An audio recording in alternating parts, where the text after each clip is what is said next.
नमस्कार, आप देख रहे हैं धाकड़ एक्सक्लूसिव और मैं हूं आपके साथ अनंत त्याग। धाकड़ एक्सक्लूसिव में आज एक्सक्लूसिव खबर लेकर आए हैं आपके लिए उत्तर प्रदेश की राजनीति से जुड़ी हुई। एक और कांग्रेस का बड़ा चेहरा बीजेपी में शामिल होने जा रहा है। ये वो चेहरा जो कि 1996, 2002, 2007 इन 3 विधानसभा चुनाव में कांग्रेस के टिकट पर विधायक रहा, 2009 में सांसद बना और उसके बाद अब बीजेपी का दामन थामने जा रहा है और जल्दी ही बीजेपी का एक बड़े चेहरे के तौर पर उत्तर प्रदेश के पडरौना से आरपीएन सिंह चेहरा हो सकते हैं। ये बड़ी खबर बता रहे हैं आपको। आरपीएन सिंह जो कि मौजूदा वक्त में झारखंड कांग्रेस प्रभारी हैं, लेकिन लंबे वक्त से खबरें सामने आ रही कि आरपीएन सिंह की न सिर्फ हेमंत सोरेन बल्कि कांग्रेस आलाकमान के साथ बन नहीं रही है।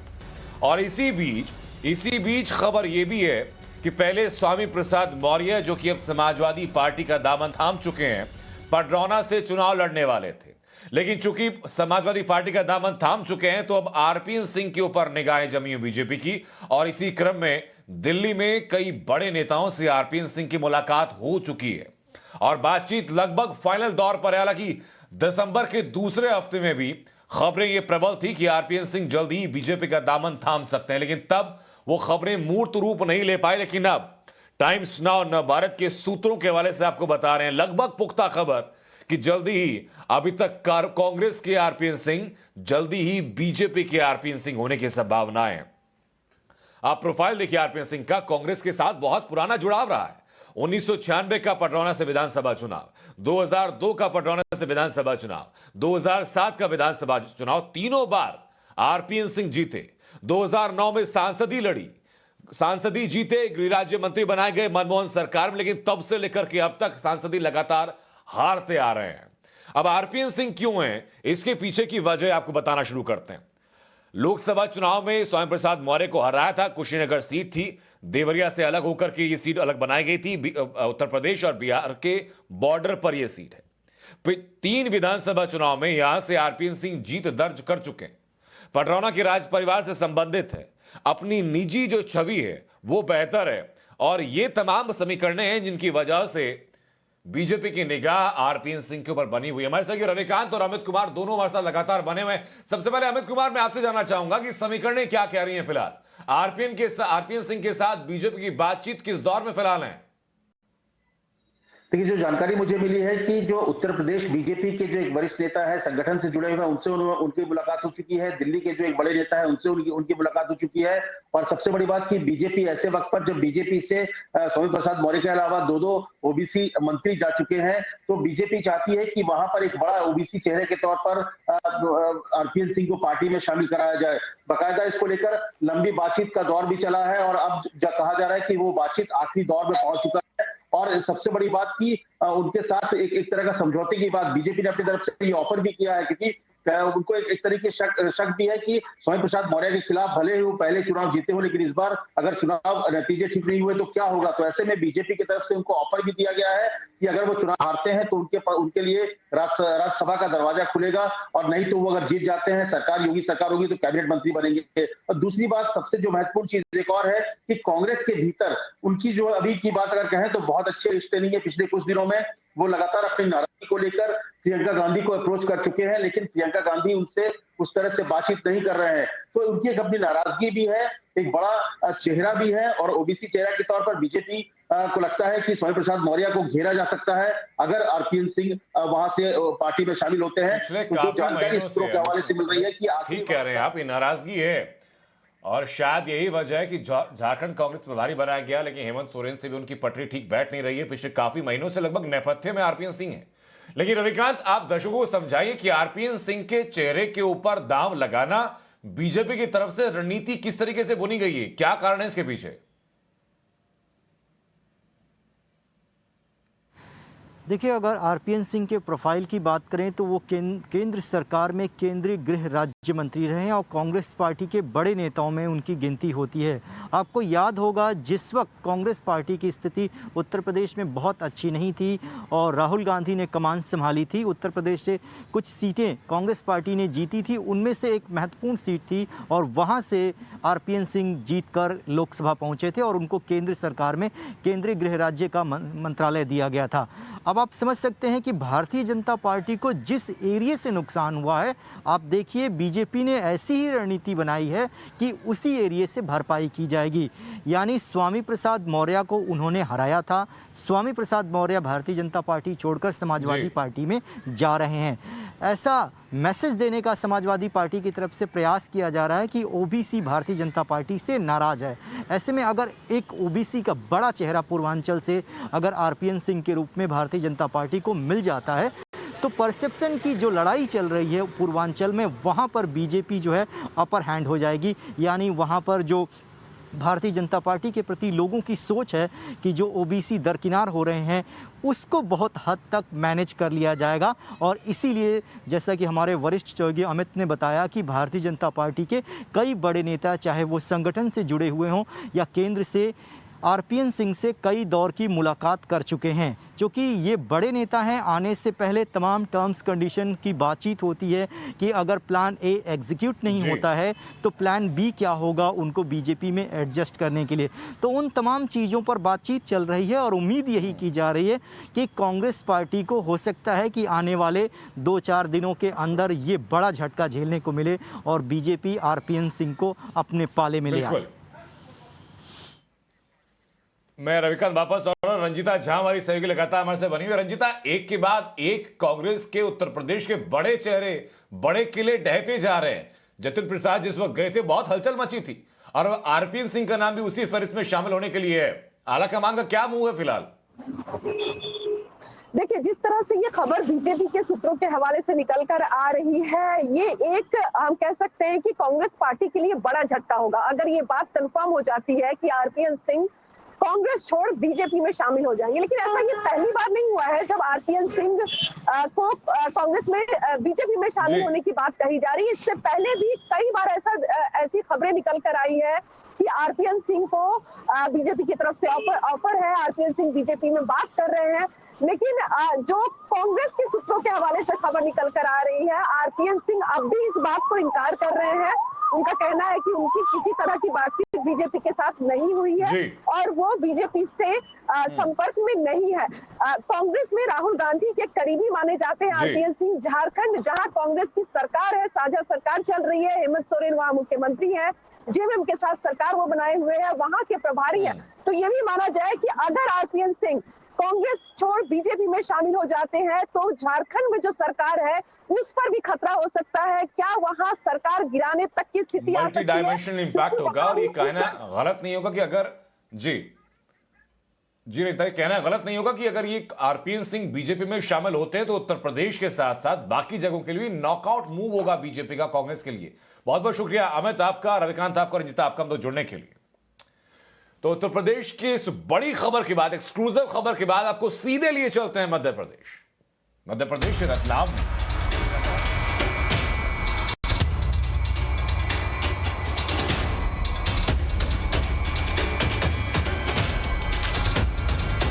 कल भी मीडिया में आया और कुछ लोग भी आए थे ज्ञापन लेके, उनको गांव में परेशानी है। हम साहब 3 दिन के अंदर अगर कार्रवाई नहीं करता है प्रशासन, शांति बहाली वहाँ पे नहीं अगर होती है तो हम 3 दिन में मतलब गांव खाली करने के लिए विवश है। पुराने समय में कुछ अपराध भी हुए हैं, कुछ लोगों के बारे में शिकायत थी कि आपराधिक तत्व के लोग हैं जो आए दिन बहुत छोटी छोटी हरकतें ऐसी हैं जिससे एक समाज उद्वेलित होता है। इसमें उत्तर प्रदेश में भी पहला केरोना गाँव हुआ है खाली। हम प्रशासन के पास में आए हैं, यहाँ पे भाई पट्टे दे या पट्टे नहीं दे तो यहाँ सही व्यवस्था में हमें कहीं पे भी टेंट तंबू में लगा के हमारे बच्चे रहें, हम रहें।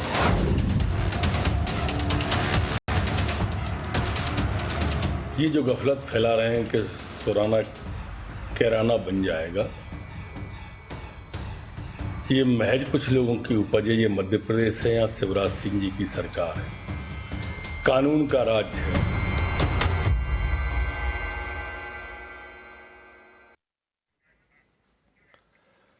मध्य प्रदेश के रतलाम में एक जगह आती है सुराना। यह नाम आपको कौंधेगा जरूर, कहीं सुना हुआ लगता है, क्योंकि उत्तर प्रदेश में एक जगह थी कैराना जिसका नाम मिलता जुलता है। लेकिन सिर्फ नाम मिलता जुलता नहीं है।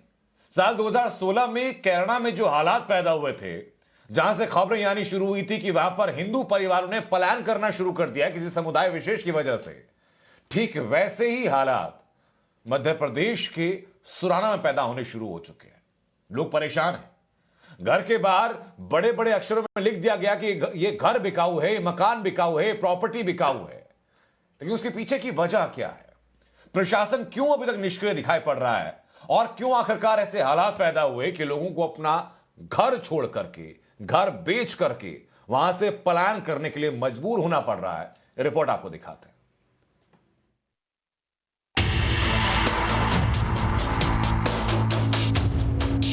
घरों के बाहर साफ साफ लिखा हुआ है, ये मकान बिकाऊ है। यहां पलायन हो रहा है। इलाके में तनाव का माहौल है।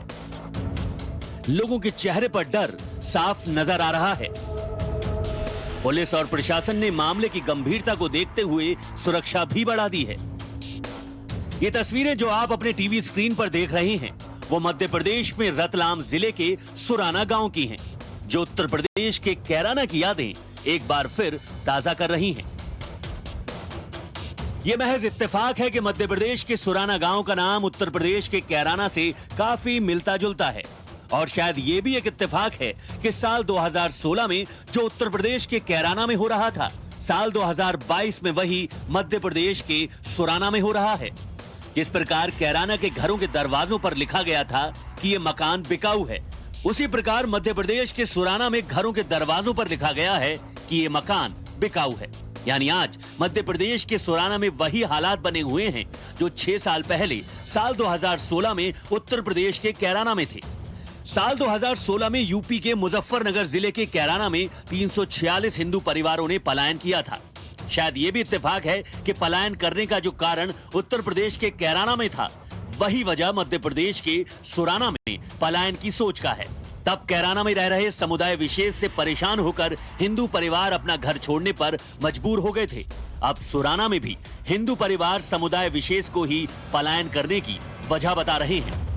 आए दिन हिंदुओं से गाली गलौज व जान से मारने की धमकी व मारपीट करने के कारण गांव छोड़ने अन्य दूसरी जगह बसने के लिए पट्टा मांगने बाबत महोदय, हम रतलाम ग्रामीण के ग्राम सुराना के निवासी हैं और पीढ़ी दर पीढ़ी से कई पीढ़ियों से यहाँ के निवासी हैं।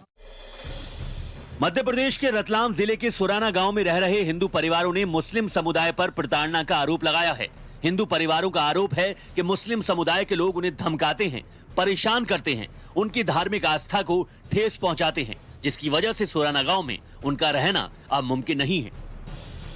हम सब मुस्लिम लोगों से गांव में आबादी उनकी ज़्यादा है और आए दिन झगड़े पे उतारू रहते आए। 16 तारीख के दिन मुकेश को मारने के लिए घर आए और उसके बाद में हम रिपोर्ट करने गए, गाली गलौज करी उन्होंने।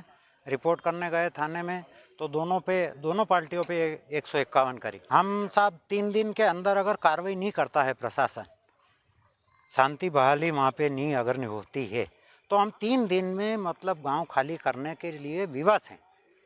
इसमें उत्तर प्रदेश में भी पहला कैराना गांव हुआ है खाली। गांव खाली करके कहाँ जाएंगे आप? हम प्रशासन के पास में आए हैं, यहाँ पे भाई पट्टे दे। मध्य प्रदेश के रतलाम का सुराना गांव में कुल 2200 लोग रहते हैं। गांव की इस आबादी में 60% मुस्लिम समुदाय के लोग हैं, जबकि हिंदू यहां अल्पसंख्यक हैं। उनका प्रतिशत 40 है। हिंदू परिवारों का आरोप है कि उनकी संख्या कम है, इसलिए उन्हें दबाया जा रहा है, प्रताड़ित किया जा रहा है। हिंदू परिवारों का यह भी आरोप है कि मुस्लिम समुदाय के लोगों ने गांव में कई स्थानों पर अतिक्रमण कर लिया है, मंदिर के पास शौचालय बना दिया है। हिंदू समुदाय के लोगों ने कलेक्टर के नाम ज्ञापन दिया और साफ शब्दों में चेतावनी दी कि सरकार की तरफ से कोई ठोस कार्रवाई नहीं की गई तो वो परिवार समेत 3 दिन में गांव से पलायन कर जाएंगे। गांव वालों की इस चेतावनी के बाद हड़कंप मच गया। पुलिस, प्रशासन, मंत्री सब एक्शन में आ गए। मामले की गंभीरता को देखते हुए मध्य प्रदेश के गृह मंत्री नरोत्तम मिश्रा ने पुलिस और प्रशासन को कार्रवाई करने के आदेश जारी किए। नरोत्तम मिश्रा ने कहा कि हम मध्य प्रदेश के सुराना को उत्तर प्रदेश का कैराना नहीं बनने देंगे। ये जो गफलत फैला रहे हैं कि सुराना कैराना बन जाएगा, ये महज कुछ लोगों की उपज है। ये मध्य प्रदेश है, यहाँ शिवराज सिंह जी की सरकार है, कानून का राज है। कोई भी कानून तोड़ेगा, वो कितना भी बड़ा क्यों न हो, उस पर कार्रवाई होगी। जैसे ही विषय संज्ञान में आया था, मैंने तत्काल एसपी महोदय, कलेक्टर महोदय को ताकीद की और मौके पर भेज दिया। गृह मंत्री के आदेश के बाद मध्य प्रदेश के सुराना को उत्तर प्रदेश का कैराना बनने से बचाने के लिए प्रशासन और पुलिस के अधिकारी पूरी तरह एक्टिव हो गए। सुराना गांव में सरकारी वाहनों की आमद हुई। एसपी, कलेक्टर सभी सुराना गांव पहुंचे। गांव के दोनों समुदायों के बीच झगड़े को सुलझाने के लिए दोनों समुदाय के लोगों को साथ बिठाकर एक चौपाल लगाई गई। अधिकारियों ने दोनों वर्ग के लोगों की समस्याओं और परेशानियों को पूरी तरह से जाना और समझा। गांव में पुलिस चौकी बनाने का आदेश तो खुद गृह मंत्री नरोत्तम मिश्रा ने ही दिया, जिसके बाद सुराना गांव में एक पुलिस चौकी बनाई गई, जिसमें एक सब इंस्पेक्टर और 10 पुलिसकर्मी 24 घंटे मौजूद रहेंगे। इस बीच गांव में हुए अतिक्रमण पर भी कार्रवाई की गई और 3 लोगों के अतिक्रमण को हटाया गया। प्रशासन की कार्रवाई के बाद हिंदू समुदाय ने संतुष्टि जताई, लेकिन अतिक्रमण हटाए जाने पर अब मुस्लिम समुदाय असंतुष्ट है। उनका कहना है कि उनके साथ जो हुआ वो पूरी तरह से गलत है। जमीन पर उन्होंने कोई अतिक्रमण नहीं किया था। हमारे साथ अन्याय हुआ है। जब कल कलेक्टर साहब आए थे, एसपी साहब आए थे, उन्होंने बोला था कि जो भी कार्रवाई होगी किसी तरफ से मैं जातिवाद नहीं करूँगा, सबको लेके चलूँगा और 1 महीने की मेरे पास अवधि रहेगी। जो भी गलत होगा उस पर कार्रवाई होगी, जिसके पास अतिक्रमण होगा तोड़ा जाएगा। तो साहब जब वो समझा के चले गए, सब हो गए थे। फिर 1 घंटे में अचानक कुछ भी नहीं बोला ना, हमारी दुकानें आके तोड़ दी। तो ये गलत ही हुआ साहब। और साहब हम यूँ नहीं बोल रहे कि हिंदू लोग खराब है, हम यूँ बोल रहे हैं कि कुछ लोग खराब है। ये ऐसे बोल रहे हैं कि सभी मुसलमान खराब है।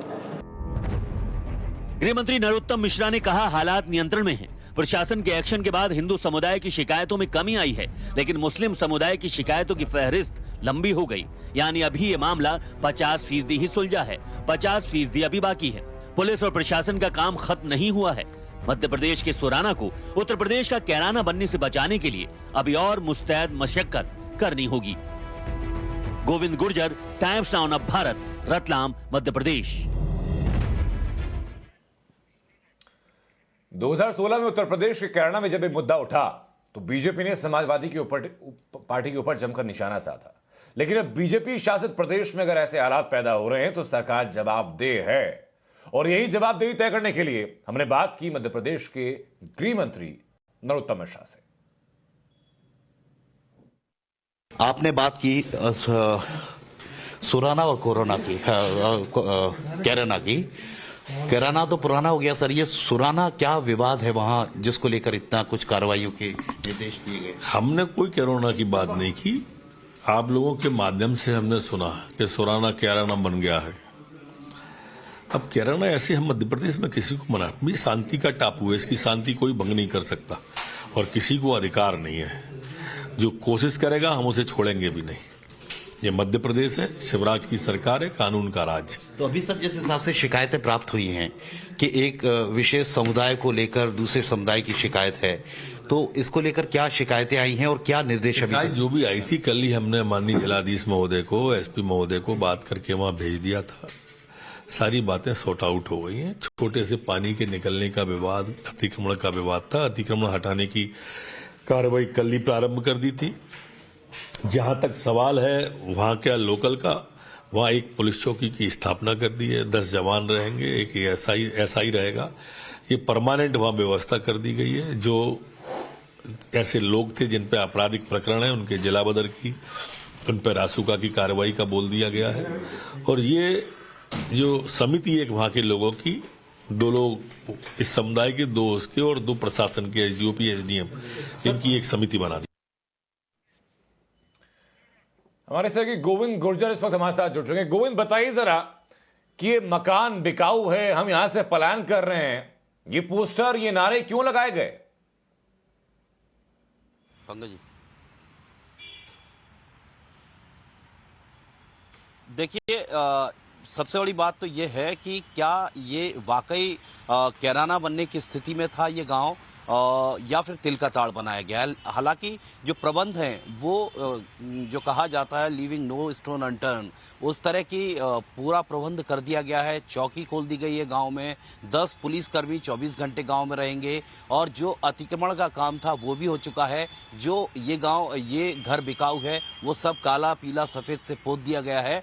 तो प्रशासन ने सख्ती तो दिखाई है, लेकिन बड़ा सवाल ये है कि एक समुदाय अभी भी असंतुष्ट है कि उनके साथ अन्याय हुआ है। उनके पास सारे कागजात थे, नाप तोल के बाद पटवारी की कंस्ट्रक्शन किया गया था, उसके बाद ये तोड़फोड़ की गई है। तो अभी भी असंतुष्टि पसरी हुई है। हालांकि कैराना, आपको पता है 2016 में हुकुम सिंह जो थे सांसद बीजेपी के, उन्होंने जब जानकारी सौंपी थी कि 346 जो परिवार हैं वो पलायन कर चुके हैं एक विशेष समुदाय से। हालांकि बाद में वो इस बात से पलट गए थे कि विशेष समुदाय से थे, वो पलायन की बात बाद में रखी उन्होंने। तो उस तरह की स्थिति अगर यहाँ पर पैदा होती तो सवाल सीधी सी बात है कि बीजेपी सरकार पर भी उठते। लेकिन गृह मंत्री का साफ तौर पर कहना है कि उन्होंने ऐसी स्थिति आने का की नौबत ही नहीं आने दी और पूरे कड़े प्रबंध कर दिए गए। गोविंद, हालांकि ये बेहतर बात है कि इससे शिकायतें सामने आने के बाद न सिर्फ तत्काल जांच कराई गई, बल्कि आप ही के माध्यम से सुना कि नरोत्तम मिश्रा कह रहे हैं कि रासुका के तहत लोगों पर कार्रवाई भी की जा रही है। एक पुलिस चौकी वहां खोल दी गई, इसमें कि 10 जवान और एक एसआई तैनात वहां पर रहेंगे लोगों की सुरक्षा के लिए। बहुत बहुत शुक्रिया गोविंद आपका हमसे जुड़ने के लिए। दागड़ एक्सक्लूसिव में रुकेंगे छोटे से ब्रेक लिए, ब्रेक के उस पार कुछ और एक्सक्लूसिव खबरें आपके लिए।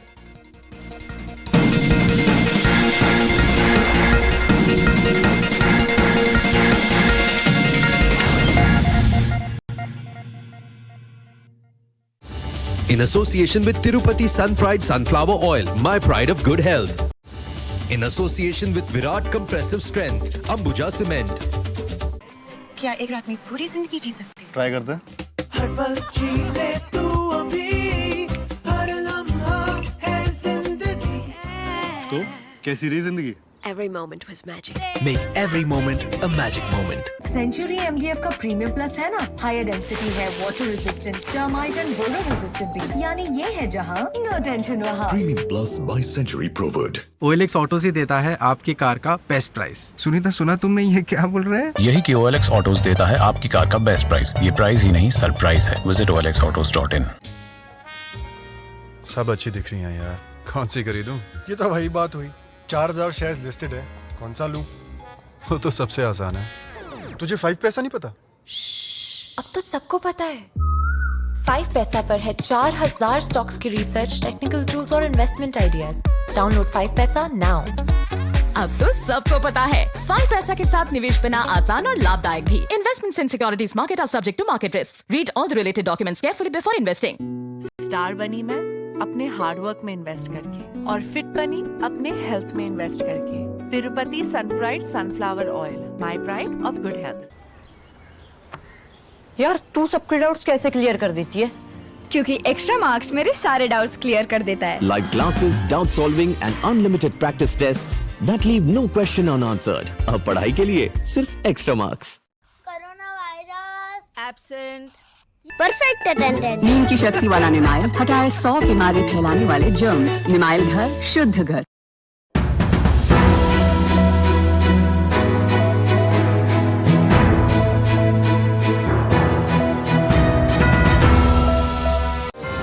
Presented by IDFC First Bank.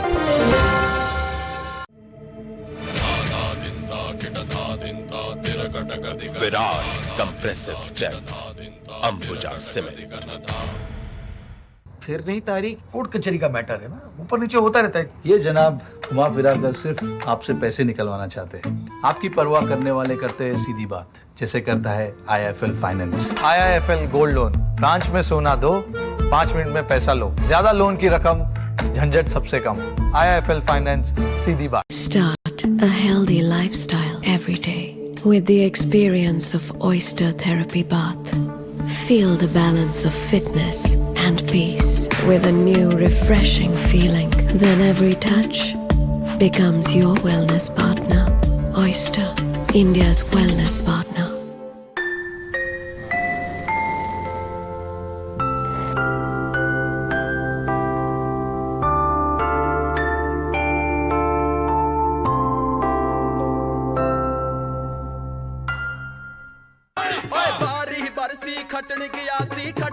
आंदी चाबी भंगड़ा तां सजदा जद नचे मुंडे दी भाभी बारी बरसी खटन गया सी खट के ले आंदे चने भंगड़ा तां सजदा जद नचदे सारे जने चने का असली स्वाद MDH चना मसाला। असली मसाले सच सच MDH जस्ट रीच्ड। वीर की तबीयत खराब है, वीर इस वक्त तो क्लिनिक भी बंद होंगे। प्रशांत रिलैक्स, कहीं जाने की जरूरत नहीं है। हमारा दोस्त अपना बरी है ना आपके पास? बड़ी मेडीबॉडी, करोड़ों इंडियंस का भरोसा। Introducing MediBuddy gold. मिनटों में स्पेशलिस्ट डॉक्टर से अनलिमिटेड कंसल्टेशन कराएं। MediBuddy, your health buddy. Download the app now. जो उंगली नहीं मुद्दे उठाए वो है नवभारत।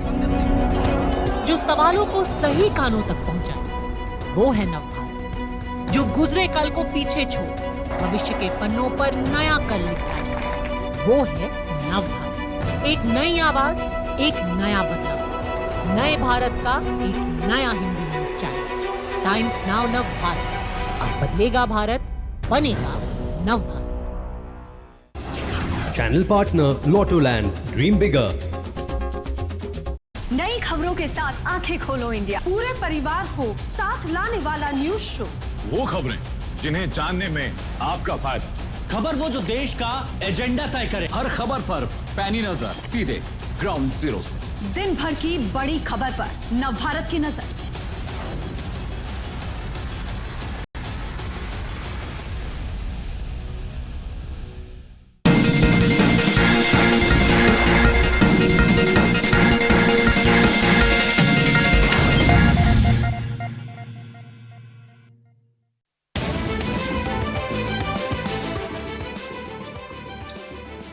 आजमगढ़ से चुनाव नहीं लड़ेंगे अखिलेश यादव। मैनपुरी की करहल से चुनाव लड़ सकते हैं अखिलेश। सपा जिला संगठन ने भेजा प्रस्ताव। लखनऊ में अपर्णा यादव का जोरदार स्वागत। एयरपोर्ट पर उमड़ा समर्थकों का हुजूम। बीजेपी में शामिल होने के बाद पहली बार पहुंची है लखनऊ। मिशन यूपी पर बीजेपी के दिग्गज राष्ट्रीय अध्यक्ष जेपी नड्डा कल करेंगे आगरा का दौरा। पश्चिमी क्षेत्र के उम्मीदवारों को लेकर करेंगे चर्चा। पार्षदों के साथ वर्चुअल संवाद में बोले UP CM Yogi Adityanath. Double engine सरकार में गरीबों को मिल रहा लाभ। भूमि अफवाहों पर कार्रवाई पर जमीनें खाली कराएं। उत्तराखंड के लिए बीजेपी की पहली लिस्ट जारी। 70 में से 59 नामों का ऐलान। खटीमा से पुष्कर सिंह धामी चुनाव मैदान में। 10 मौजूदा विधायकों का टिकट कटा। बीजेपी में शामिल हो सकते हैं कांग्रेस नेता आरपीएन सिंह। सूत्रों के हवाले से खबर। बीजेपी नेताओं के संपर्क में। मुजफ्फरनगर से टिकट न मिलने से छलका कांग्रेस नेता का दर्द। कैमरे पर फूट फूट कर रोई कांग्रेस जिला सचिव मेराज। भीम आर्मी के प्रमुख चंद्रशेखर ने बीजेपी के खिलाफ खोला मोर्चा। गोरखपुर सदर सीट से चुनाव लड़ने का ऐलान किया। सीएम योगी आदित्यनाथ को देंगे सीधी चुनौती। पीएम मोदी की मॉरिशस को सौगात। आवासीय परियोजना का उद्घाटन किया। मॉरिशस पीएम प्रविंद जगन्नाथ भी वर्चुअली मौजूद रहे। पाकिस्तान के लाहौर में जबरदस्त ब्लास्ट। 3 की मौत, 22 घायल। खबरों के मुताबिक टाइम बम का इस्तेमाल किया गया।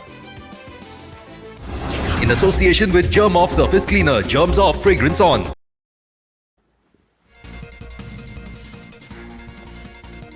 राजस्थान के दौसा की खबर कल ठीक इसी वक्त धाकड़ एक्सक्लूसिव में टाइम्स नाउ नवभारत पर आपको हमने दिखाई और सवाल उठाया था कि जब राहुल गांधी उंगलियों पर 1 से 10 तक की गिनती गिनते हुए किसानों की कर्ज माफी का ऐलान करते हैं तो फिर उन्हीं की पार्टी के शासित राज्य में राजस्थान के दौसा में आखिरकार कर्ज के लिए किसानों की जमीन नीलाम क्यों की जा रही थी।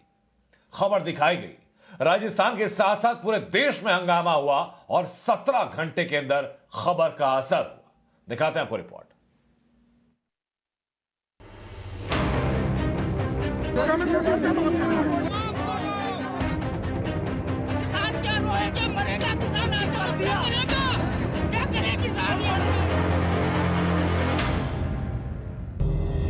मुख्यमंत्री अशोक गहलोत का यह ट्वीट हमारी खबर की ताकत को बयान करने के लिए काफी है। उस किसान की हिम्मत को बयां करने के लिए काफी है जिसकी जमीन कर्ज की आड़ में नीलाम की गई। राजस्थान के दौसा के एक किसान परिवार ने पूरे राज्य का कानून बदल दिया। प्रदेश में रिजर्व बैंक के नियंत्रण में आने वाले व्यावसायिक बैंकों द्वारा किसानों के ऋण न चुका पाने के कारण रोडा एक्ट यानी रिमूवल ऑफ डिफिकल्टी एक्ट के तहत भूमि कुर्की व नीलामी की कार्रवाई की जा रही है। राज्य सरकार के अधिकारियों को इसे रोकने के लिए निर्देश दिए गए हैं। कि धाकड़ एक्सक्लूसिव की खबर की ताकत है कि राज्य सरकार को किसानों की जमीन की नीलामी को रद्द करना पड़ा। राज्य सरकार ने पूरे प्रदेश में कर्ज की वजह से हो रही किसानों की जमीन की नीलामी को रद्द करने का निर्देश दिया। राजस्थान के मुख्यमंत्री अशोक गहलोत ने केंद्र सरकार से भी मदद मांगी। धाकड़ एक्सक्लूसिव में दौसा के किसान पप्पूलाल और राजूलाल की जमीन नीलाम करने की खबर दिखाए जाने के बाद राजस्थान के मुख्यमंत्री अशोक गहलोत ने यह फैसला लिया है। इसके अलावा राज्य सरकार ने किसान की जमीन नीलाम करने वाले अधिकारियों पर कार्रवाई की बात भी की। ऐसे हमारी गहलोत जी की सरकार आने के बाद 2018 में एक सरकार ने फैसला किया है, किसानों की जो 5 एकड़ तक ज़मीन है उसको किसी भी कीमत पर नीलाम नहीं करेंगे, चाहे कर्जा बाकी हो तो भी उसकी कुर्की नहीं होगी, ना नीलाम होगी। अधिकारियों ने अभी जो रामगढ़ में किया ये ओवर रूल किया, उनको या तो ज्ञान नहीं होगा। जब ये चीज़ हमारे संज्ञान में आई कल सुबह नवज्योति में पूरी डिटेल खबर छपी, तुरंत हमने एडीएम को और एसडीओ को कहा कि इसको निरस्त करिए, उन्होंने तुरंत उसी समय निरस्त कर दिया। कल हमने आपको दिखाया था कि किस तरह दौसा के किसान पप्पूलाल और राजूलाल की 15 बीघा 2 बिस्वा जमीन जिस पर वो खेती करते थे, उस जमीन को 7 लाख रुपए की कर्ज की आड़ में 46,51,000 रुपए में नीलाम कर दिया गया। ये नीलामी रामगढ़ पचवाड़ा एसडीएम कार्यालय के आदेश के बाद हुई। जमीन की नीलामी की प्रक्रिया तहसील कार्यालय ने की थी, जिसके बाद किसान राजूलाल ने आत्महत्या करने की बात कही। हमारी पिताजी खत्म हो चुका है। हमारे पिताजी लोन लिए हैं बैंक से, हम निवेदन किए हैं और हमारे से लाग नहीं चुका है।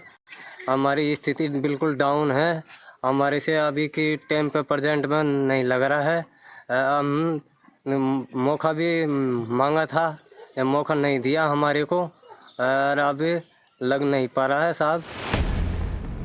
धाकड़ एक्सक्लूसिव में खबर दिखाने के बाद राजस्थान बीजेपी के नेता किरोड़ी लाल मीणा ने किसान परिवार से मुलाकात की और उनकी लड़ाई को राजस्थान की गहलोत सरकार तक पहुंचाया। किसान नेता राकेश टिकैत भी किसान परिवार से मिलने दौसा पहुंचे और सरकार से नीलामी रद्द करने की अपील की, जिसका असर ये हुआ कि न सिर्फ राजूलाल और पप्पूलाल की जमीन की नीलामी रद्द की गई, बल्कि पूरे राज्य में किसानों की जमीन की नीलामी को रद्द कर दिया गया। हमने आपको यह भी दिखाया था कि राजस्थान में कर्ज तले दबे किसानों की जमीनों को नीलाम करने की लंबी चौड़ी लिस्ट बनाई गई है। इस लिस्ट में 50 से ज्यादा किसानों के नाम हैं। आप अपने टीवी स्क्रीन पर जो लिस्ट देख रहे हैं, ये जयपुर में चोमू विधानसभा क्षेत्र के किसानों की है।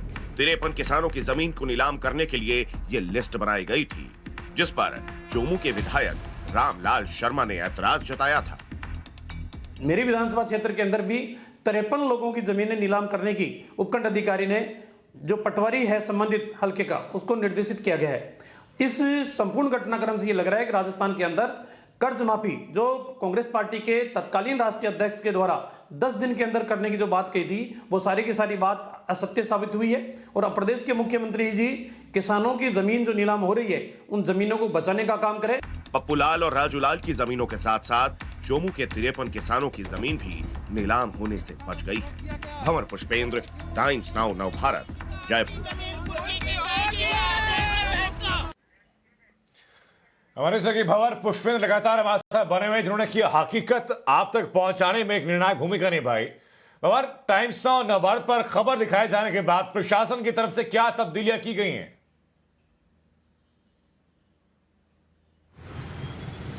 देखिए, तब्दीलियों की अगर बात करें तो खबर का एक बड़ा असर हुआ है और वो असर उस गांव में ही नहीं, प्रदेश के तमाम गांवों के किसान किरोड़ी लाल मीणा के साथ आज मुख्यमंत्री के आवास पर पहुंचे, जहां साष्टांग दंडवत करते हुए उन्होंने कहा कि मुख्यमंत्री जी आप संवेदनशीलता दिखाइए, हम आपसे मिलना चाहते हैं, अपना दर्द बयां करना चाहते हैं, क्योंकि ज़मीन को हम माँ मानते हैं और उस ज़मीन की जब नीलामी होती है तो हमारे चूल्हे बुझ जाएंगे, कैसे हम लोग खाना बनाएंगे, कैसे खाएंगे, क्या होगा, क्योंकि पिता को पहले गंवा चुके हैं। और फिर उस फहरिस्त में लोग जुड़ते गए, किसान जुड़ते गए और केंद्र तक ये मामला गर्म आया।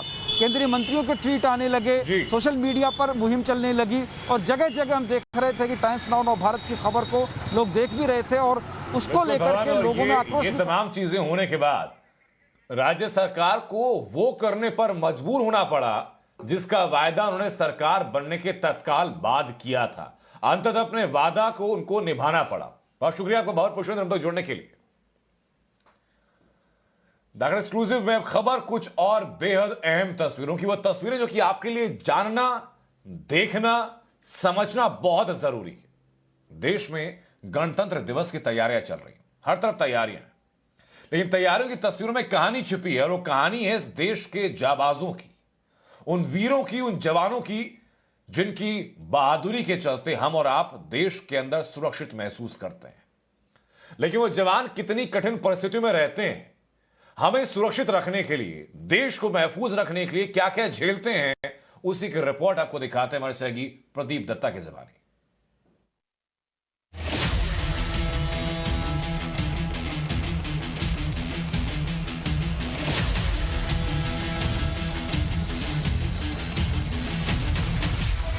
देश के लिए कुछ करना है ये ठान के खड़े हैं, दुश्मन के आगे सीना तान के खड़े हैं।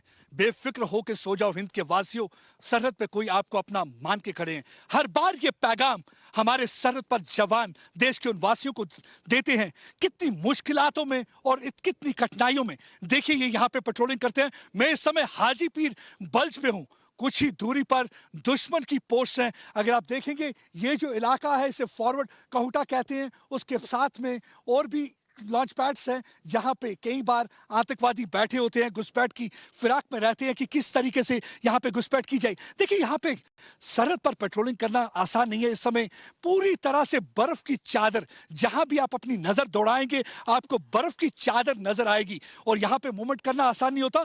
कई बार आप देखिए घुटने तक आपके बर्फ में धंस जाते हैं और यही रस्सी का सहारा लेके आप एक पोस्ट से दूसरी पोस्ट तक जाते हैं। और देखिए इस समय भी जब मैं आपसे बातचीत कर रहा हूं, इस समय थोड़ी थोड़ी बर्फबारी हो रही है और उन मुश्किल हालातों के बावजूद देखिए सरहद पर किस तरीके से जवान तैनात हैं। जहां इस ठंड में कोई अपने बिस्तर से निकलने को तैयार नहीं होता, ये 365 दिन 24 घंटे हमेशा दीवार की तरह खड़े रहते हैं, सीने पर गोली लेते हैं ताकि भारतवासियों को किसी भी किस्म की कोई परेशानी ना हो। देखिए मैं यहाँ पे मूव कर रहा हूँ तो कितना मुश्किल हो रहा है यहाँ पे मूवमेंट करना। आप देखिए हर दिन ये इस तरीके की मूवमेंट करते हैं।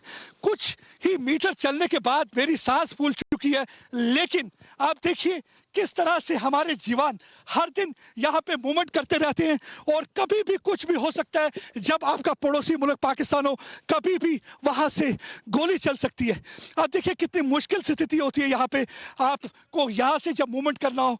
आप देखिए वो जो जगह है, वो जो इलाका है, वहां पे पाकिस्तान की चौकियां हैं और कई बार चौकियों में आतंकवादी बैठे होते हैं जो मौके की तलाश में होते हैं कि किस तरीके से घुसपैठ की जाए और यहाँ पे हालात खराब किए जाए। हालात खराब करने की पूरी उनकी साजिश रहती है और इस समय तो ज्यादा इनको चौकस रहना होगा क्योंकि 26 जनवरी है, रिपब्लिक डे आने वाली है और जब भी कभी कोई नेशनल डे होता है भारत का तो पाकिस्तान पूरी कोशिश करता है यहाँ पे घुसपैठ कराने। यही वजह है कि आप देखेंगे इन्हें चौकस है।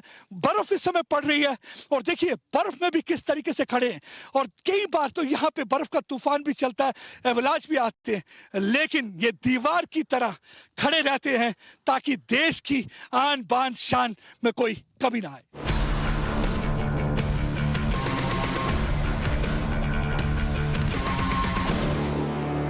बाहर का तापमान इस समय -10 डिग्री सेंटीग्रेड है और उस समय मैं फॉरवर्ड पोस्ट के अंदर हूं। ये हाजीपीर बल्ज में ये फॉरवर्ड पोस्ट है और आप देख सकते हैं किस तरीके से हमारे जवान सतर्क हैं और इनके पास आधुनिक हथियार मुहैया कराए गए हैं। ये जो राइफल इनके हाथ में देख रहे हैं ये इजराइल की बनी हुई नेगेव राइफल है और इससे ये दुश्मन का खात्मा कर सकते हैं और इसकी मार जो है 1000 मीटर के करीब है, यानी कि कोई भी घुसपैठ करने की अगर कोशिश करेगा ये उसके सीने पर गोली दाग के उसको वहीं खत्म कर सकते हैं। हम जवानों से बात करते हैं, कितनी अच्छी राइफल है ये?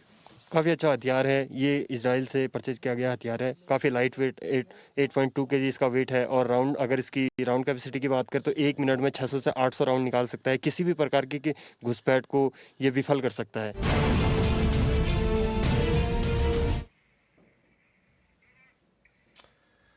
दुनिया भर में कोविड के मामले लगातार बढ़ रहे हैं और देश में बढ़ते मामलों को लेकर भी बीसीसीआई की नजर लगातार बनी हुई है। इसलिए आईपीएल 2022 में इस बार 10 टीमें मैदान पर नजर आई।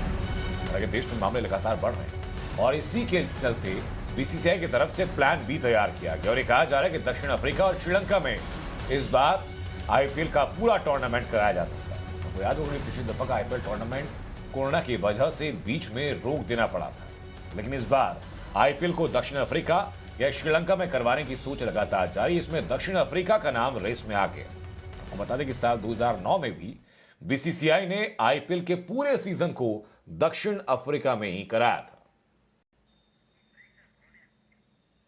और दाखिल एक्सक्लूसिव में रुक रहे हैं छोटे से ब्रेक के लिए। ब्रेक के उस पार खबरें टाइम्स ऑन भारत पर लगातार जारी रहेंगी, आप जुड़े रहिएगा।